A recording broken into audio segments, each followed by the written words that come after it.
Make it too formal. just chat like we just were. Well, you say, if you're already recording with click, then you can just relax, right? Like, that's the easiest way to do it. You need to be done by 4. Yes, yeah, we'll just keep an eye on the time. Yeah, cool. Right.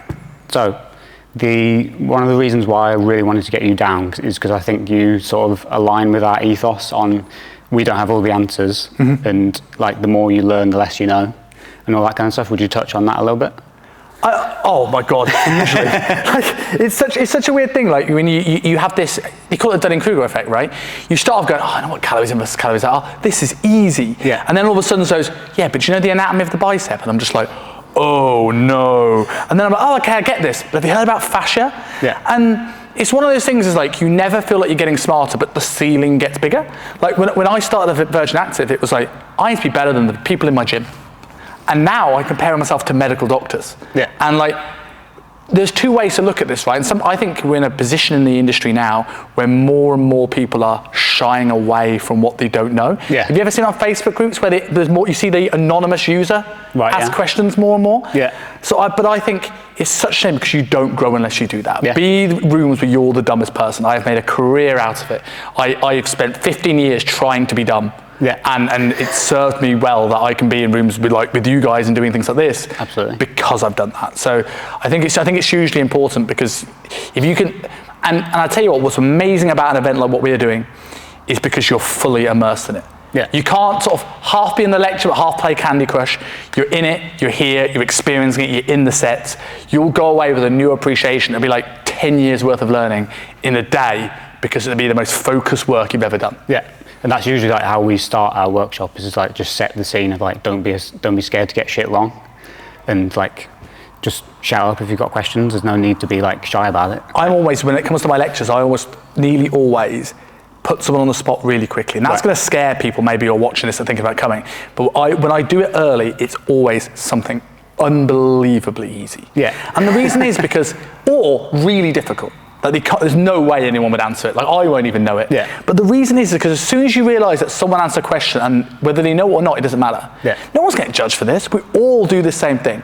And I've been in that exact position. I remember when I was doing the junior year at UP, and the first year I was in it, when I got out of junior year and I didn't need to be there anymore, but I still wanted to learn, I used to sit behind reception pretending I'm writing programs so I can listen in, but not be part of it because I was scared of getting wrong and being told off. Yeah. But any good educator knows that you're going to get stuff wrong. As you said at the start, we don't have all the answers to this, and it's about fucking about and finding out. Absolutely. And I've never known anyone go, oh, I chose a preacher curl over an incline curl and my client gained 20 kilos. Yeah. Like, it's never happened. Like, if you've got a reason why, it's never going to be a bad program. It's going to be better than the one you wrote yesterday. Yeah. And same with nutrition. If you make a movement in calories, someone's thyroid's not going to explode, right? If it's too much and you start to see symptoms, you can always pull back. Yeah. And it's being allowed to experiment. And events like this are how you can, because you're in a safe space with other coaches. You're not giving it to a client. And if we can take the stuff that people are learning in their day-to-day and allow them to write some programs live, in person, play around with how to set up that. How do we adjust the leg curl for different people? How do we adjust the squat based on someone is Shaquille O'Neal versus one of the 7 dwarfs, right? Like, how do we play around with that? If you can do it here, you can do it with a client. Yeah. The other thing that stands out from some of the content that I've seen from you is that you don't belong to any particular like train of thought and like camp of like way of thinking and stuff. I think it ruins coaches. Yeah. And I think it's very much based on ego, and also it's a way of people feeling smart. And as we said, I spent the last 15 years trying to be dumb. Yeah. And the problem is with this is that people, I hate the term misinformation, because a lot of people that use it don't know enough about the information to put a miss in front of that word. Yeah. So, for example, let's use the term toxins. Yeah. This is something that you'll see time and time again, that people go, oh, this person in the supermarket with a shirt off, blaming all the toxin in the food, they're full of crap. This randomized controller says this toxin isn't dangerous. And I'm like, okay, I agree to the point that it's not the most important thing. If someone's not sleeping, if someone's calories are through the roof, if someone's stressing out their eyeballs, me adding in like change all your face creams and never look at plastic again is going to do more harm than good. Yeah. But for people to say that toxins don't have an impact, have you spent any time with someone with mold in the house? Have you spent time with someone with mercury toxicity issues? These things are impactful. Yeah. These things are important. There's just a priority list to this. In the same way that someone goes, oh, carnivore diet's bad. The best example I can give of this is if you know Michaela Peterson. Yeah. So Jordan Peterson's daughter, 2 hip replacements, I think, before she was 20. Major autoimmune condition, rashes, depression.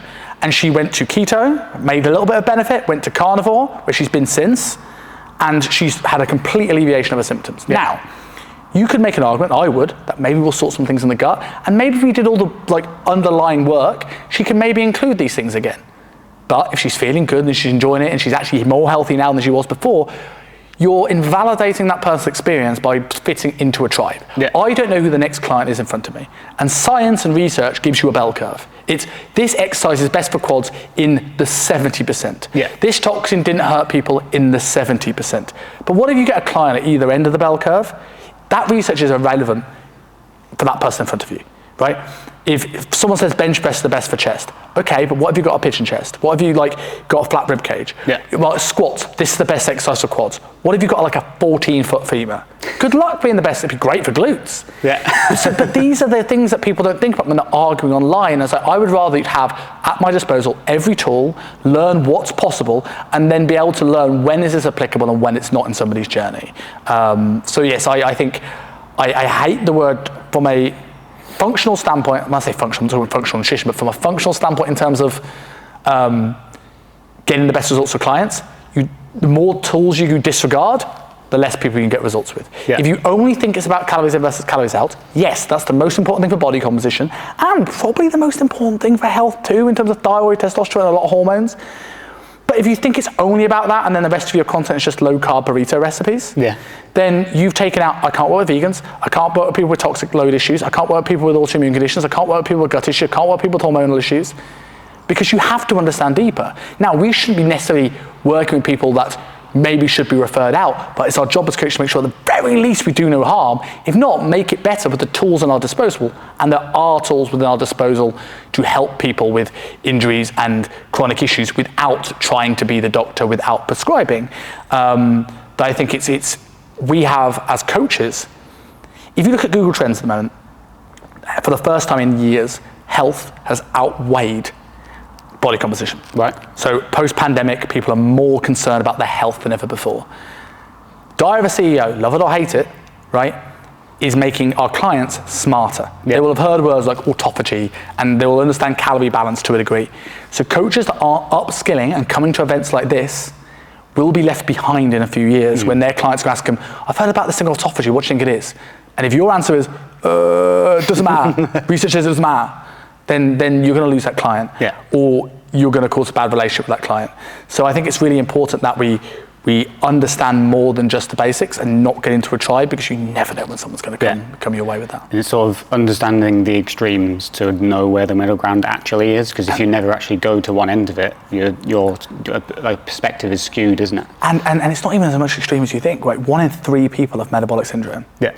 Right? So if we start thinking about that, then we think of someone with a level of chronic inflammation, let's just say, right, which probably will come along, not always, but probably come along with some form of metabolic syndrome. Yeah. Then we could see a benefit to using not just a calories and protein approach, but using a higher fat, lower carb approach. Yeah. Now, people are going to say, oh, well, it doesn't matter if carbs and protein are equated, people lose the same amount of weight. Sure, but we're not talking about weight here. We're talking about metabolic health. And metabolic health will impact how well we lose weight, because if we can put less stress on the system, if we can work on these factors, people say that BMR is coma calories. My God, I want to scream. All the things that go into someone's basal metabolic rate are huge. Your hormonal health, your cellular health, your inflammatory status, your blood sugar management, your liver health, which is about 15 to 20% of your BMR. Yeah. All these things are important to know about. That might only give you that little bit extra, but it will certainly make them healthier. It will make them feel better. It will make them perform better. So this is a benefit in that case. Or if someone has a low thyroid, right? We don't want to smash them with a low carb diet. Let's move away from metabolic health here and think about these things might be extreme. Well, I have gotten most of the results in my career from a low carb diet. Is it because low carb is better? No.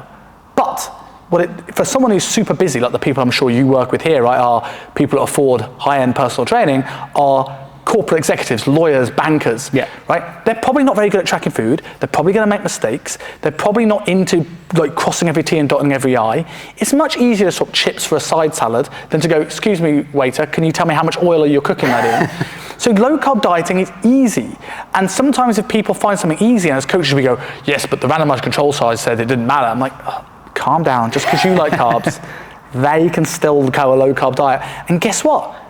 The thyroid's not going to explode. They're not going to become metabolically downregulated. And I caveat this in the sense of that's possible, sure, but I see so many people not be able to take the nuance of the information they're learning. This is the same thing in the mechanics bit, which we'll go into, of where is the nuance of, okay, this is what I've learned about biomechanics, but how does it relate to the client in front of me? And the same thing with nutrition, in the same way that sort of like nuanced approach that, okay, yes, metabolic downregulation can happen, but it takes a long time to happen, and there's symptoms. I always compare it to a race car on a track, right? You've got a race car on the track, imagine the petrol tank like your thyroid or your testosterone, right? The petrol doesn't just evaporate, and all of a sudden you go around the corner, it's like, right? It will gradually slow down over time, and you'll have a splutter. So you'll see someone losing 1% of their body weight per week. They'll be like 0.8, then 0.5, then 0.4, then 0.3, then maybe another week at 0.3, then back up to 0.5, then 0.2. And then it will gradually slow down, and you'll see things like lethargy and the cold extremities. People don't get symptoms, and they go, oh, maybe their calories are too low. Okay, why are they too low? I'm like, because that person told me. And I'm like, okay, but have you had any signs and symptoms that it is too low? I know someone that went under 3,000 calories and they felt a bit. I also know another person, including myself, who's done the last 3-4 weeks at a diet at 1,100 or 1,300 calories and been absolutely fine. It depends on what you do with training volume, what you do with activity, what you do with lifestyle, what you do with sleep, what you do with stress. And it's less about the extremeness of the deficit, but how long you keep them there. That's the important thing. And the starting point. And the starting point. And also, here's the thing, I've seen so many coaches go, oh, that coach should have put a client at 1,000 calories. I'm like, yeah, but maybe that client has been sneakily eating cookies. And he's on 1,000 calories on paper because the coach knows they're actually on 2,800. And if you put him on 2,800, he knows he'd be on 4,800. And this is the stuff that I think we're hoping to teach the guys that are coming into this event, is how do you read between the lines? How is it, my client's already on low calories, but they're not losing weight. Are they though? What are the tactics? What are we looking at in trackers to know whether they're making mistakes with their tracking, whether they're eating out too much? How do we know whether it is time for a refeed? These are the stuff you're not taught on courses. These are things you're taught with experience. And I think with the amount of experience we had, not just from us, but also the people in the room, because I'm sure the people coming to this seminar are going to be really smart coaches, and I am walking away expecting to learn stuff from them in the same way that they will hopefully learn stuff from us. Absolutely. Fingers crossed that we're doing our job. Just to bring it back to what you touched on a second ago in terms of like the research stuff, I think that's a big thing in terms of like actually contextualizing how you interpret that. So I think I heard you say on a podcast the other day of like using it as guidance, not as like taking it as gospel. And that absolutely like rings true, doesn't it? In terms of like actual practical application. It's something to bear in mind, but it's not the be all or end all. Yes, because as we said earlier on, we don't know what's in front of us. But also, people don't really know how to read research well. And I think even the people that claim to know how to read research well don't. I'm all right at it. But like, I'm not going to claim to be some sort of like, I suppose I am a sports scientist, but I'm not a researcher in the trenches doing the stuff. How many people just read abstracts or just share Menno Henselman's work and go, see? I'm just like, okay, but what we're looking at here. I did a great deep dive recently into looking at the research whether ability to build optimal levels of muscle mass goes down as we get fatter. Logic saying that as we get fatter, P values go down, we have insulin resistance issues, potentially making it harder to build tissue. Now, I had someone called Ed Archer, shout out to Ed Archer, if this gets clipped and he sees this, very incredibly smart man, asked me for some research. I went, I'm going to use this as an opportunity to go over it myself. And I've changed my opinion. Research will change.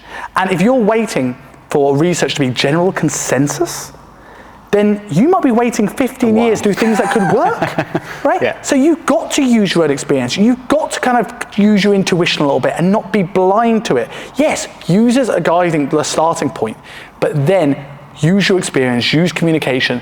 It matters what works to the client. Test stuff, get feedback, see what works, see what doesn't. And using this example, I still believe in novice trainees that, yes, I think there is a situation where that is. But I think that level of body fat, the upper limit, before we actually stop gaining muscle and just start gaining a lot more body fat, as you train more and more and more, shifts this way. And this is why sumo wrestlers can still get really jacked, right? But I think it's the level of activity just shifts that body fat percentage up, which is really interesting. But to bring it back, without going on a huge tangent, it's like, well, you told me that 5 years ago. I'm going to believe that. So it's like, I think it's important to stay humble and realizing there is stuff that we don't know yet. We know as much about the oceans as we do about our inside of our own body and the microbiome, which is mad. And sort of like, okay, science won't tell me everything. It'll give me a starting point. But what I do with that client is based off trial and error. And I guess sometimes it's like actually delving into the boring stuff relative to research, because just thinking back to uni, like covering statistics and stuff, like p-values are relatively arbitrary to some extent. And it can be a bit more about like meaningful, worthwhile change, and you don't know what's meaningful unless you're actually like extracting what's happening in the real world. If you're just in a little white coat lab sort of mindset. P-values. And the interesting thing is this about the length and range stuff they did recently, right? And the p-value wasn't significant between whether you did full range of motion, length and range of motion. I took that as, look, everyone jumped on this bandwagon of length and range of motion, and I don't think it really matters. Another person who's a really smart friend of mine called James Campion took it as, well, if I can get the same results doing half the range of motion, why wouldn't I do that? And like, so same information, both of us have a point. Both completely opposite. Of the same interpretation of research. And then also what you got to think about research is you take a statistic, and until you dive deeper into it, most of this stuff is done on things like pressing. Well, length and range is going to have more impact because that's where all the load is. You know? So like, it's kind of like, okay, cool, we need to understand deeper than this. And this is where I think as the personal trainers shift more online and people are now less, I remember having to travel so far for seminars when I started. I'm an old man now, I've been in this almost 15 years. And there wasn't all these online availability for seminars.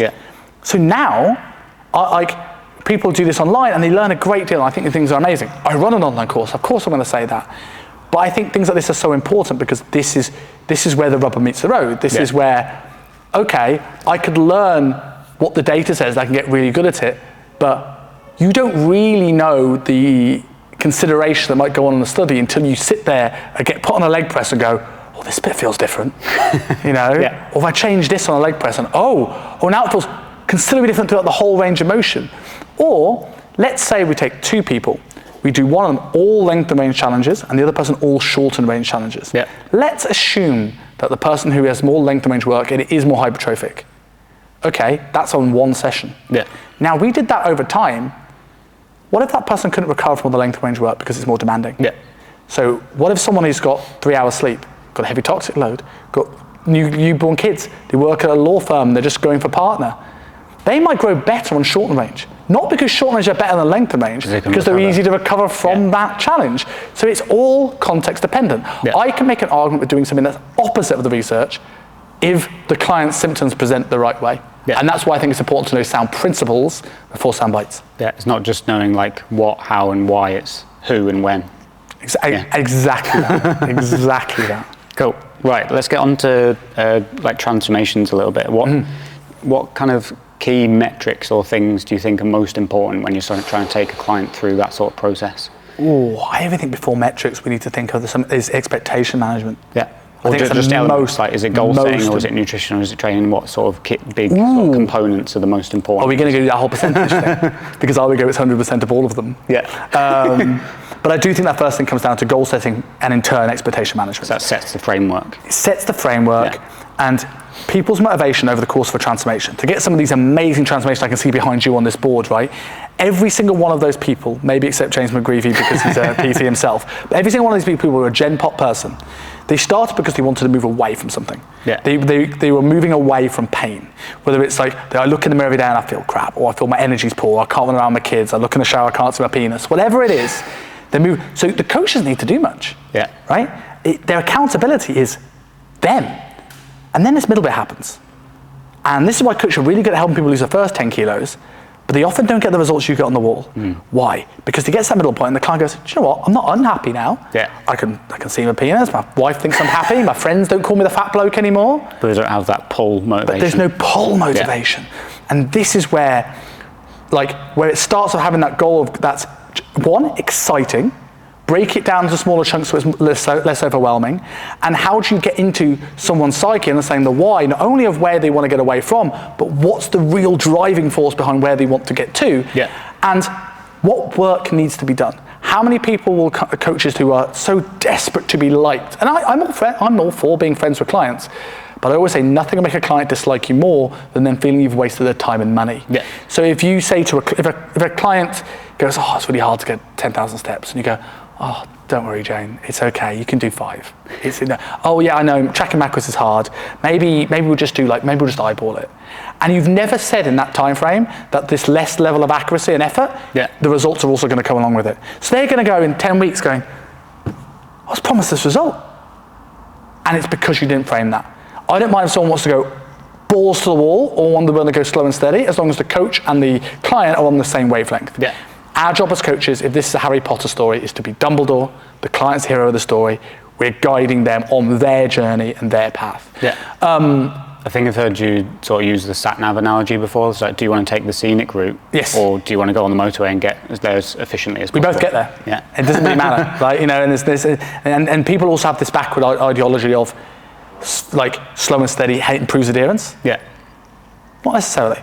When you actually look at a lot of the research on long-term change, fast results actually get better long-term adherence because of buy-in. Yeah, you get some momentum. Yeah. So again, who you've got in front of you becomes important there, because if someone's come to you after years of crash dieting and they're scared of that initial jump, we will do the slow and steady. So I think that's the case.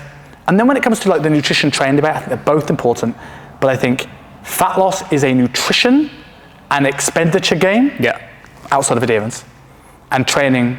And hypertrophy is a training game. Mm-hmm. So when we look at how to make adjustments in food, calories, training, and everything else, when we're looking at making adjustments, we're going to be focused on things like average body weight, where's it going, adherence to plan, meals out, macros, expenditure, and then we'll just touch on training to make sure they're not dropping off the face of the earth. Yeah. When we're looking at hypertrophy, we're looking at, is total tonnage going up? If not, why is it not going up? Is it an execution issue? Is it a skill issue? Yeah. And then nutrition just the end going, just make sure you're not getting too fat. Okay, we're all good. So how you check in as a coach varies depending on the goal and the stage of the life cycle. Mm. I think that's really important, because coaches often are very good at keeping clients for 3 to 4 months. The retention sucks. I think people are focusing too much on lead gen, not focused on client retention. And part of that is how much they get a buy-in from the client, how much the client likes them. But part of that is the journey doesn't change. They're writing programs month to month. They're not periodizing for any length of time, so the client has nothing to look forward to. Yeah. And they go through the same check-in process and the same feedback, no matter what they have throughout the year, where it just becomes, I don't need this anymore. Mm. If the program evolves with the client, they're more likely to stay. Yeah. And I think that's why I try and empower coaches to, yes, plan long-term with training and then pull back. Yeah, absolutely. So in terms of the coaches that you mentor through SNU, what are some standout features of those clients, like the most successful ones? In terms of the coaches? Yeah. Sure. I think the first one, and then this is almost devaluing my product in a way, because it's the thing that's unteachable. But the people have an initial grasp of good conversation skills are always great coaches. Yeah. I think the people that I've known bad coaches with good communications get great results because they can get people to buy in and do anything. And then we just need to make sure that we can then direct those people, make sure they do no harm, and then once they've got that, once you give them the tools, like if you interviewed a new trainer here as a junior and he has good communication skills, you're like, yes, I can teach you everything else. Yeah. It's a little bit harder to teach communication. So that's the first thing. Mm-hmm. But I think after that, it really is attitude over aptitude. It's a desire to learn. Yeah. It's the person that's not scared about taking action, being imperfect. It's being patiently impatient. An old mentor, Matt Millis, still works at UP, told me, being patiently impatient. Is that patient enough to know this is a long game? Like, you're never going to stop learning. It's going to be 15, 20 years for you the coach you want to be. Yeah. But I'm going to be ruthlessly going after it, like ruthless. I'm not going to get lazy. So patiently impatient, desire to learn, good communication skills, and being proactive. Mm-hmm. And that's one that I've had to learn the hard way. Right. I was naturally reactive. Give the client the plan. If they need me, they come to me. and it doesn't work. And then sometimes I see it with other coaches where you need to want this as much, if not more, than the client. And you need to be that person. If they've got a problem, you need to be going forward with strategies, or at least maybe questions to find out what that problem is.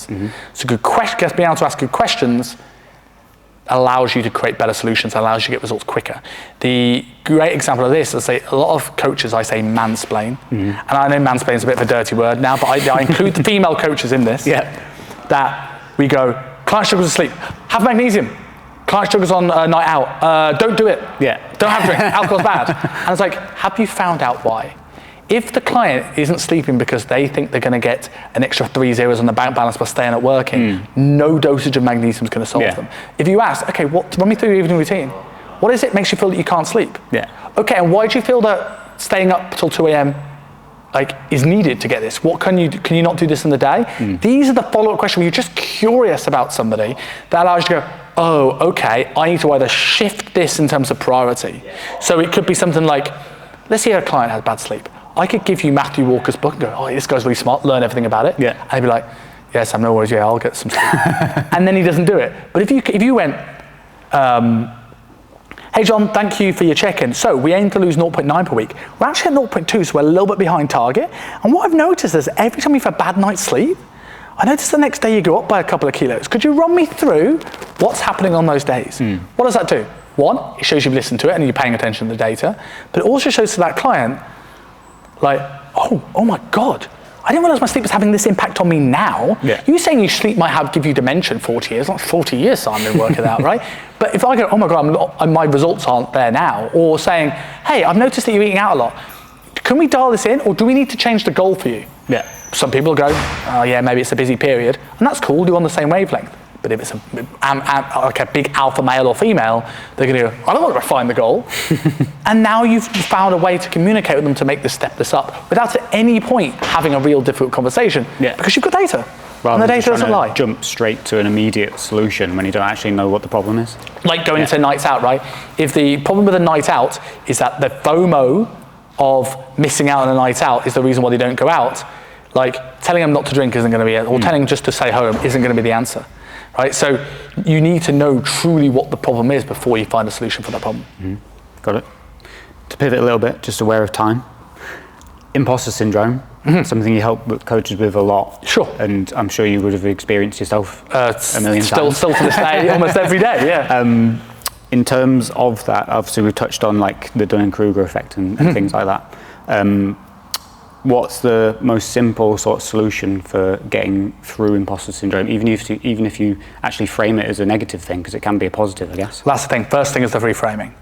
The first thing is reframing imposter syndrome as being a bad thing. I've known people that go, oh, you have imposter syndrome because you are an imposter. I don't really like that, because I still feel imposter syndrome every day.